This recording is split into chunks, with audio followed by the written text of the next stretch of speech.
Maori believe the Kaingaroa to be the only man-made forest visible from the moon. Pākehā believe in the ever-upward spiral of property values, and the Chinese, well, who knows what the Chinese believe. Whichever way you look at it, New Zealand is a country founded on strange beliefs.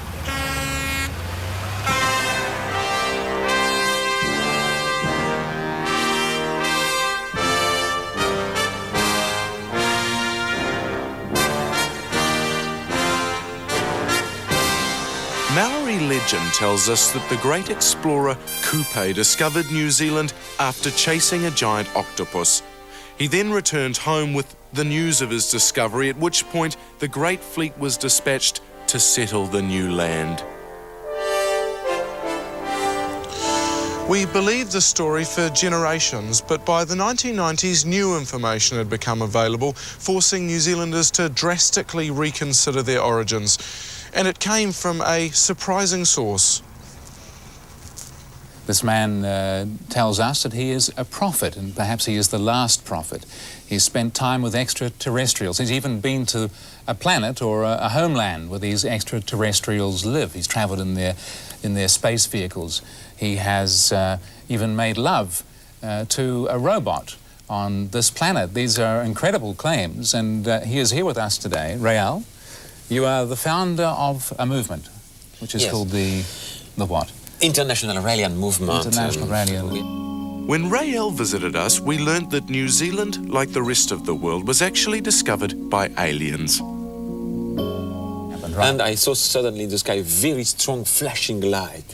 And then something like a flattened bell made of a very shining silver metal was slowly coming down. It was about 7 meters of diameter and without any noise coming from the sky. Rael claimed he met aliens and was on a mission to set up an embassy for them here on Earth. But with large almond-shaped eyes, long, straight black hair, a little beard, a face a little bit like Japanese people. Despite his meeting with Rael, Bob Parker never became a Raelian, but he did go on to become Mayor of Banks Peninsula, which is almost as good. And your clothes are quite unusual, aren't they? Quite different. Is there a specific reason for that? Despite New Zealand ranking high on the OECD's list of stupid nations, Kiwis are naturally sceptical. And like Rael, Uri Geller was given a hard time when he visited in the 1970s. Well, that brings me to a challenge that one of our local psychologists has apparently issued to you, Dr. David Marks. He said that if you would go along to his laboratory and perform some tests there for him, he could determine whether your powers were telepathic or not. Are you prepared to accept that challenge? I don't accept challenges anywhere, if it's Mr. Marks or the Queen of England. I've never accepted challenges. I felt quite happy with the experiments I've done at the University of London and at Stanford Research Institute. There will always be skeptics around, and that's it. How do you feel about these now? Are you happy? I don't feel about them at all because I don't like this interview. It was very nice talking to you. Thank you.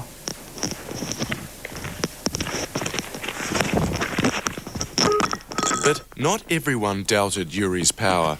Well, I was writing the letter and watching him bend this key, and I didn't take much more notice of it until I went to bed last night, until I was going to bed, and I took my stuff out of my pocket, and I noticed all my keys were bent.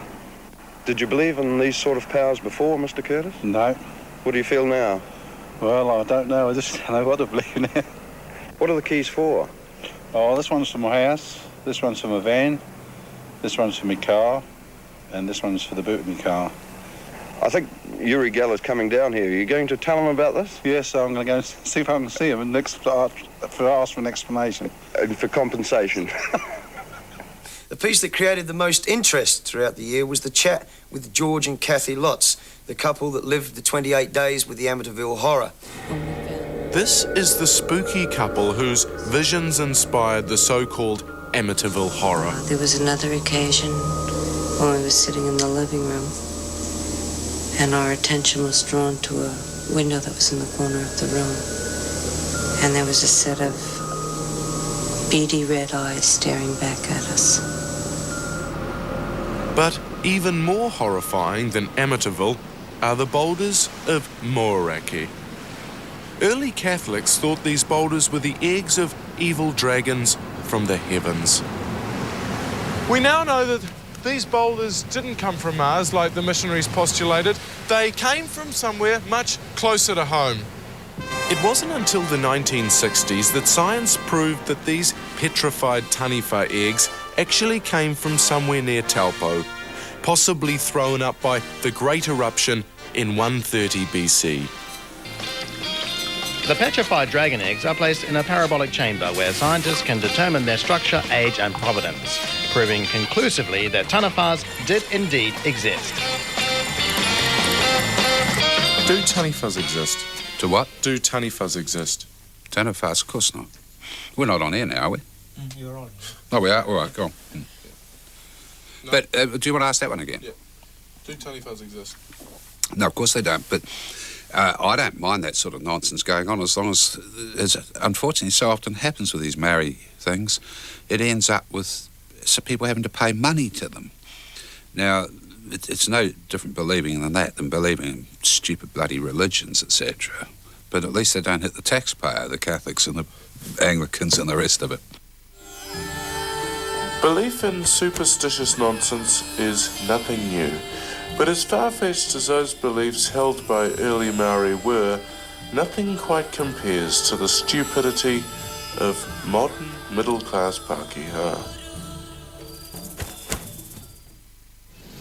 As early as 1974, some soft-headed Kiwis had had enough of medical science and decided to head to the Philippines to try out a new form of therapy, psychic surgery.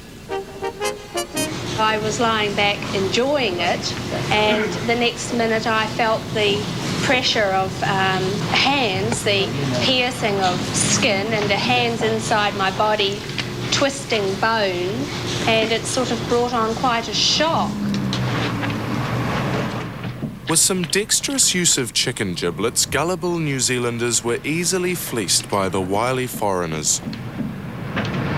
Smile. Come on, smile. And next time we'll do here. Please. How do you feel? I feel fine now, but I did feel it a little. It's the truth.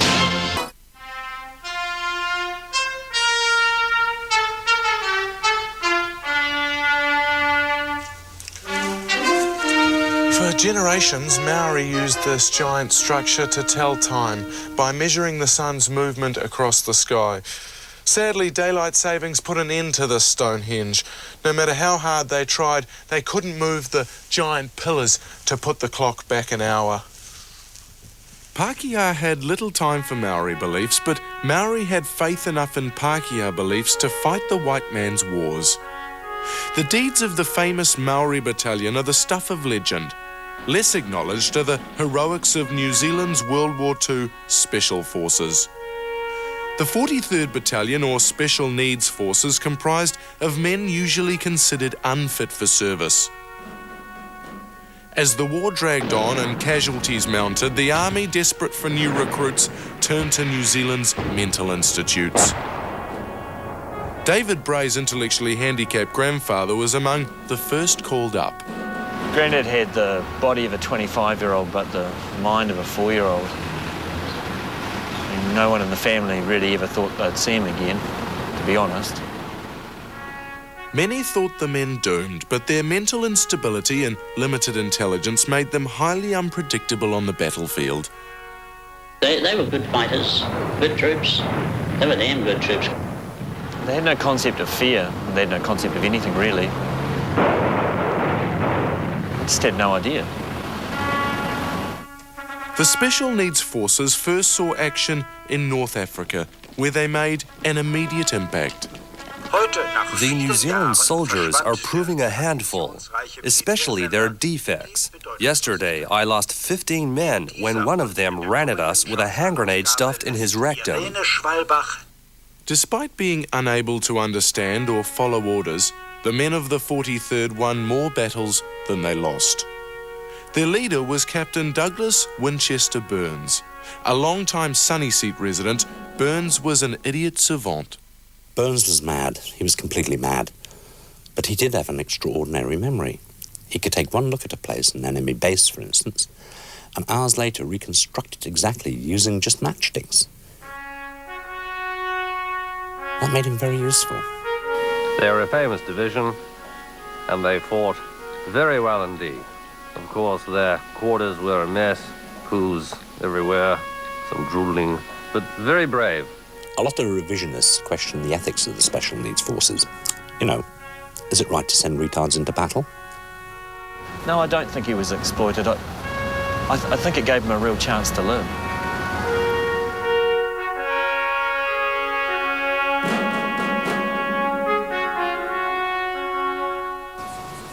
Though of limited intelligence, it's unlikely that the men of the Special Needs Forces would have fallen for this particular shaggy dog story from the 1980s. The suburbs are fighting back in the Third World War, and the mutt's on the run. Walk down any street in the suburbs, and it's not difficult to spot the anti-dog turd secret weapon. Just a container full of water on a lawn. There's one down there. The idea was that dogs would not defecate on lawns if they saw plastic bottles filled with water. The craze swept the nation, but sadly, the dogs kept right on shitting.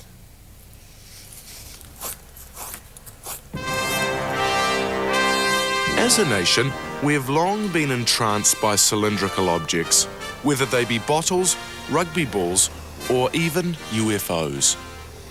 I was alerted by a radar there was an object on his screen. A globular spook over Kaikoura scared the bejesus out of credible pilots, and then we all fell off our credibility poofs when this Marlborough light was captured and dragged pulsating to Dougal at 6:30 to lead the news. The Television One Network News with Dougal Stevenson.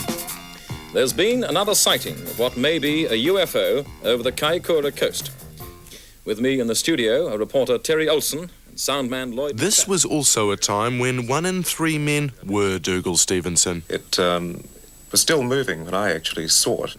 This blob was the news for a while, although to many it just looked a lot like those glimpses of sunlight that squeeze between the fabric of your hat while sunbathing on your back at the beach, if you squint your eyes a bit. UFO mania peaked in the 1970s thanks to this man, Kiwi pilot Bruce Cathy, author of the Harmonic books. He believed that New Zealand was some sort of alien landing strip, but even his followers seemed a little confused. By using your harmonic theory, I have, by substitution from my equation, reduced the physical world to the following relative equation. And I'm afraid it's not very clear in that bit there. Remarkably, UFO hysteria coincided with the arrival of the sideburn. I happened to look up and I saw two very bright lights. It looked like a bright object in the sky. I was coming from that direction there. I couldn't actually tell you the shape. Well, I always have been rather sceptical about this type of thing. The first one was seen at Waipuka on the 30th of October 1969 by 600 sheep, a guard dog, and a guard, and all were affected by it. There was even a sighting from the back of a Gisborne shaggin' wagon. You got to sort of remember that we got a Viva estate and we were sort of lying down with our heads to the back window looking up. But it wasn't just the young and possibly bedraggled who saw these sources. Meet dairying duck Eileen Morland, who jabbered away all day to Louise Joyce, gypsy detective of the NZBC. I stopped again, and these lights sort of come down very quickly towards the ground. Well, I didn't wait. I suddenly decided I'd better not be here, and I off. I couldn't imagine what it was. Actually, I suppose it was the most beautiful thing you'd ever seen. It was enormous. They were dressed in silver foil suits. Before the advent of Winston Peters, Tauranga pensioners thronged to local halls to hear of these saviours from the stars. They even offered a fried food freebie for any extraterrestrial landing in the electorate. I don't blame these people for not landing, especially if they go over Vietnam or Northern Ireland. It'd be very unwise to land in a city because you would have a terrific job to prove that you were from outer space. Just like Daleks and Coronation Street, UFOs too were scarier and far more credible in black and white. So it goes on. Lyndon B. Johnson, former United States President, said at a press conference, "If we knew who constructed flying saucers, we would gladly order a few squadrons." He's not suggesting they didn't exist. He's only wishing he knew who constructed them. These men lead the United States. They are not mugs. They are not cranks either. Any more than I believe anybody here today is a crank. And appealingly, there were claims from smokers at the time that aliens were already among us, incarnate in Kiwi form. Has this happened? Oh, definitely. People have. Wouldn't surprise me at all if people actually from outer space were at this meeting here today, the conference. What do these people look like when you've seen them? Completely humanoid, same as you and I are. But when pushed for the answer from one suspected alien amongst us, more humble origins were proffered, perhaps to throw the reporter off the scent. People here at the conference have suggested that you're not an Earthman. Can you tell me where you are from? Whangarei.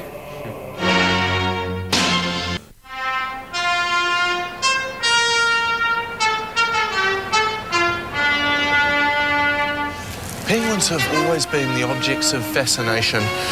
Early Maori believed that penguins were aliens, but despite this, they often befriended the birds. And in one case, a chief even adopted a penguin and treated it as his own son. The legend has it that the penguin repaid the old man's kindness by defecating on his favourite cloak, and in return was made into a shrug. And as this recently discovered animated film shows, Maori were firm believers in all manner of fantastic stories.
When the missionaries introduced Maori to God, Christ and Maori hit it off immediately.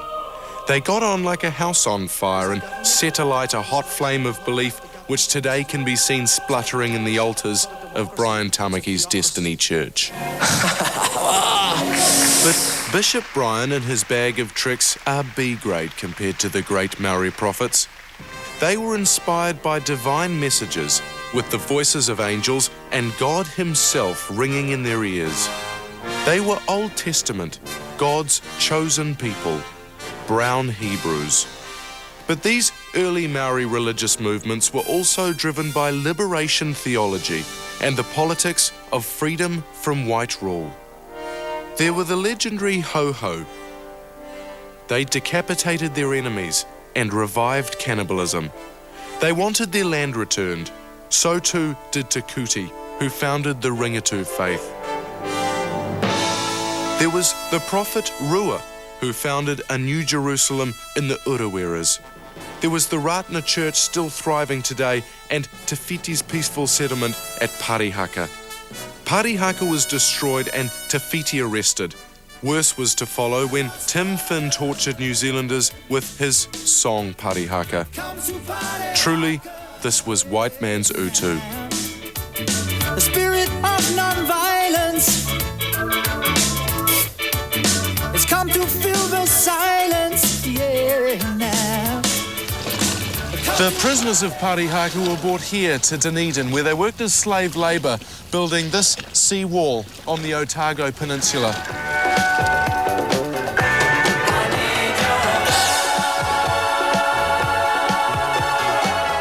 An overlooked Maori prophet was Kevin Kaukau, high voodoo priest of demonic guitar rock. The cameras were afraid of him, preferring to linger on the other guys in his band, Golden Harvest. Some say Kaukau sold his soul to the devil. It's unlikely. The group were discovered playing in their garage in unsatanic Henderson. But with his lascivious manner and mastery of the dark art of playing lead guitar with his teeth, Kaukau was an early prophet of cunnilingus. New Zealand would never be the same.